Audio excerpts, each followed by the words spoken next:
Pemirsa, polisi menangkap pelaku pembunuhan seorang wanita di sebuah hotel di kawasan Cilandak, Jakarta Selatan.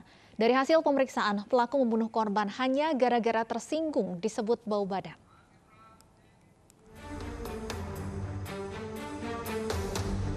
Polisi menangkap terduga pelaku pembunuhan yang mayatnya ditemukan di salah satu kamar hotel di kawasan Cilandak, Jakarta Selatan. Korban dan pelaku diketahui tidak memiliki hubungan sebelumnya. Keduanya bertemu di kamar hotel setelah berhubungan melalui aplikasi. Polisi mengungkap motif pelaku membunuh korban karena tersinggung disebut bau badan. Adapun motif dari pelaku melakukan kejahatan tersebut adalah merasa tersinggung dan emosi karena dikatakan bahwa badannya bau dan kotor. Sebelumnya, jasad wanita ditemukan di lantai 1 kamar sebuah hotel di kawasan Cilandak, Jakarta, Sabtu lalu. Terduga pelaku diamankan polisi dari kediamannya di Bojonggede, Kabupaten Bogor, Jawa Barat, Minggu dini hari. Dari Jakarta, Nadia Raisa, Pandu Priyo Aji, Muhammad Faisal, iNews melaporkan. Pemirsa, bocah korban penganiayaan orang tua akibat pesugihan jalani operasi mata. Sementara itu polisi tetapkan paman dan kakek korban sebagai tersangka.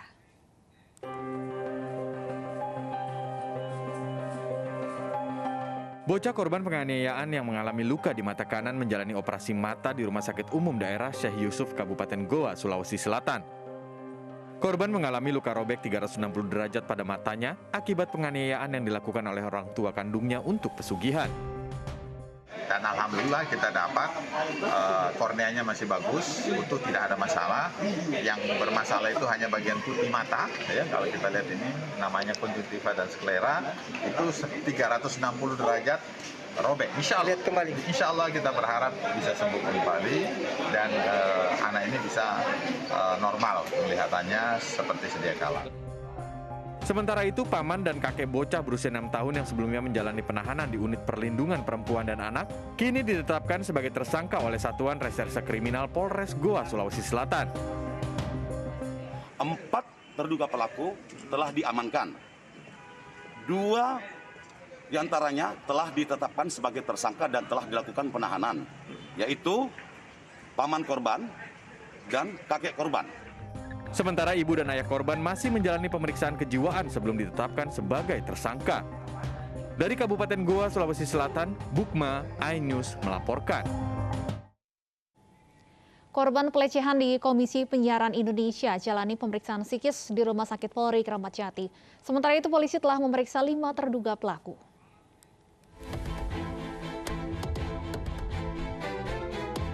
Korban pelecehan seksual di Komisi Penyiaran Indonesia (MS) bersama kuasa hukumnya mendatangi Rumah Sakit Polri untuk menjalani tes psikis.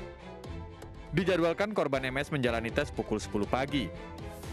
Kuasa hukum dan korban berharap tes psikis ini dapat mempercepat proses pemeriksaan kasus yang saat ini dijalani korban serta 5 pelaku terlapor. Klien kami masih mengalami gangguan psikis dan tidak konsentrasi dan gangguan pencernaan akibat dari apa yang dialami selama bertahun-tahun di lingkungan dari KPI. Saat ini kami mendapatkan informasi telah diperiksa 5 terlapor yang diduga melakukan pelecehan atau perundungan terhadap korban. Maka kami berkeyakinan bahwa cukup bukti dan cukup secara fakta sudah mencukupi.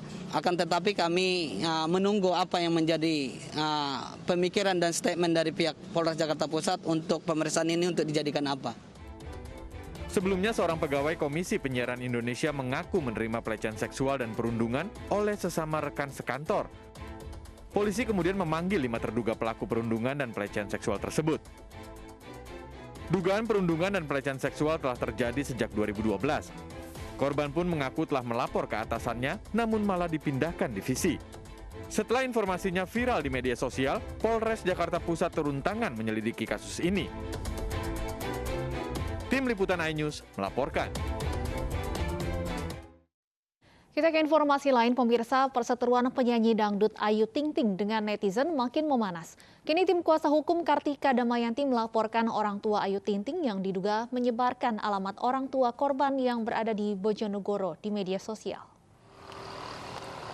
Keempat kuasa hukum dari Kartika Damayanti mendatangi Polda Jawa Timur dengan membawa barang bukti berupa foto-foto rumah orang tua Kartika Damayanti di Bojonegoro beserta alamatnya di media sosial.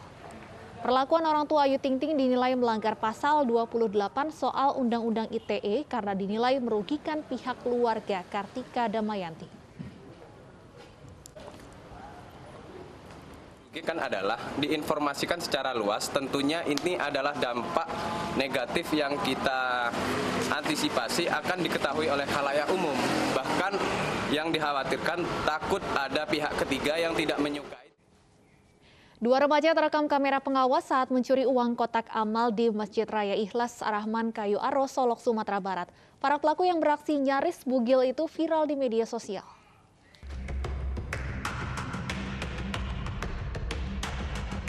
Dua pencuri remaja ini melancarkan aksinya tanpa mengenakan busana lengkap. Perlahan-lahan mereka memindahkan kotak amal di Masjid Raya Ikhlas Ar-Rahman Kayu Aro, Solok, Sumatera Barat. Aksi keduanya mencuri kotak amal terekam kamera pengawas. Sejumlah uang diambil setelah kaca kotak amal dipecahkan di kamar mandi. Kejadian ini diketahui oleh pengurus masjid usai melaksanakan sholat subuh. Diperkirakan uang kotak amal masjid yang digasak berjumlah Rp500.000. Kasus ini diselidiki di Polsek Arosuka, Kabupaten Solok. Dari Solok, Sumatera Barat, Budi Sunandar, iNews melaporkan.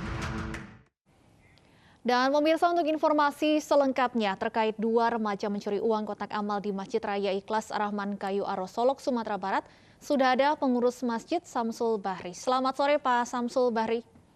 Selamat sore.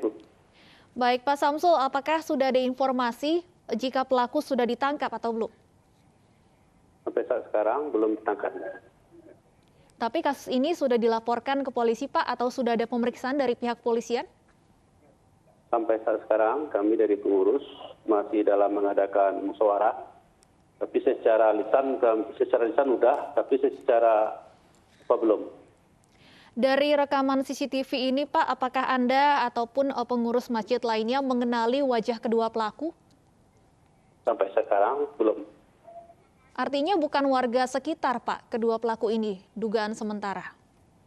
Kita belum tahu Bu, mungkin kita tidak bisa menduga apakah itu putra daerah atau dari luar daerah.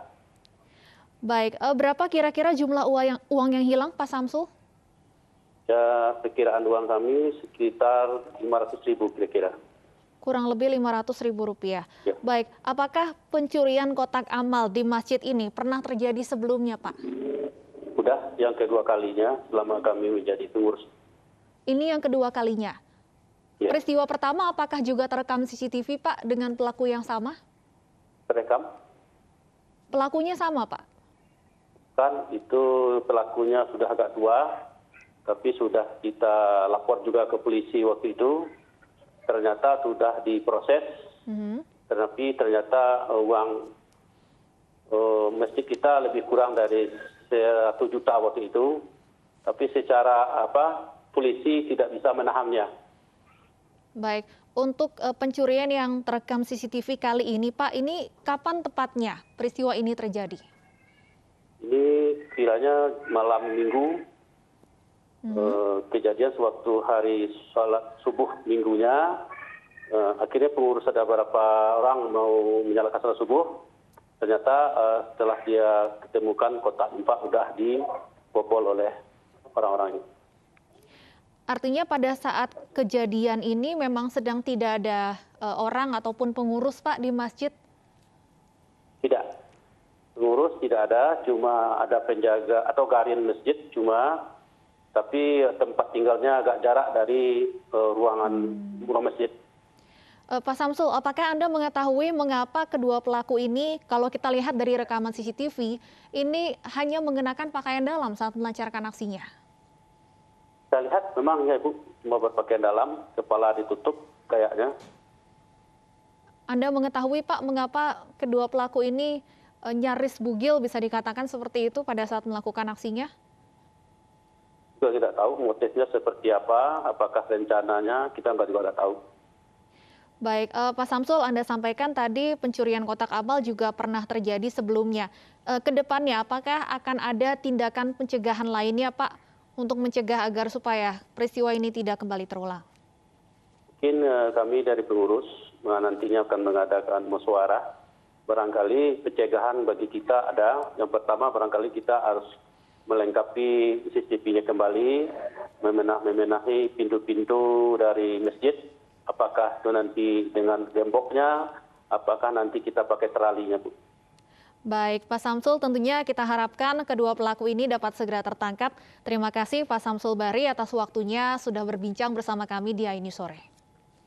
Pemirsa, hampir 3 pekan, kasus pembunuhan ibu dan anak di Subang, Jawa Barat masih jadi misteri. Polisi terus memeriksa saksi termasuk suami korban dan istri mudanya. Polisi masih terus mendalami kasus pembunuhan ibu dan anak yang jenazahnya ditemukan di bagasi mobil pada 18 Agustus lalu. 25 saksi diperiksa namun belum ada titik terang siapa pelaku pembunuhan. Hari ini polisi kembali memeriksa suami korban Yosef dan istri mudanya Mimin. Keduanya juga sudah menjalani pemeriksaan psikologis. Sebelumnya kuasa hukum suami korban beserta istri mudanya mengungkap bahwa selain anak pertama dan suami korban, ada orang lain yang memiliki akses masuk rumah dan sering datang pada malam hari, yaitu keponakan korban. Polisi mengakui berhati-hati dalam mengungkap kasus ini karena pembunuh diduga sangat profesional. TKP ya, kita melihat memang kejadian tersebut ya, pelaku ini sangat profesional sekali.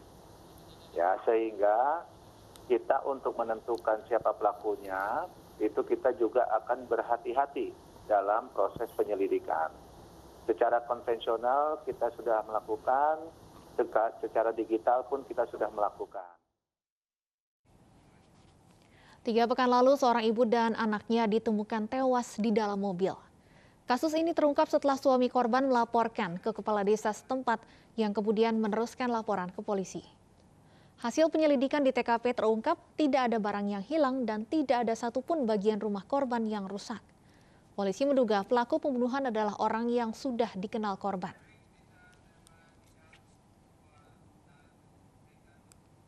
Area perbukitan di Agam, Sumatera Barat longsor, 1 orang meninggal dunia. Kami akan kembali dengan informasi selengkapnya sesaat lagi.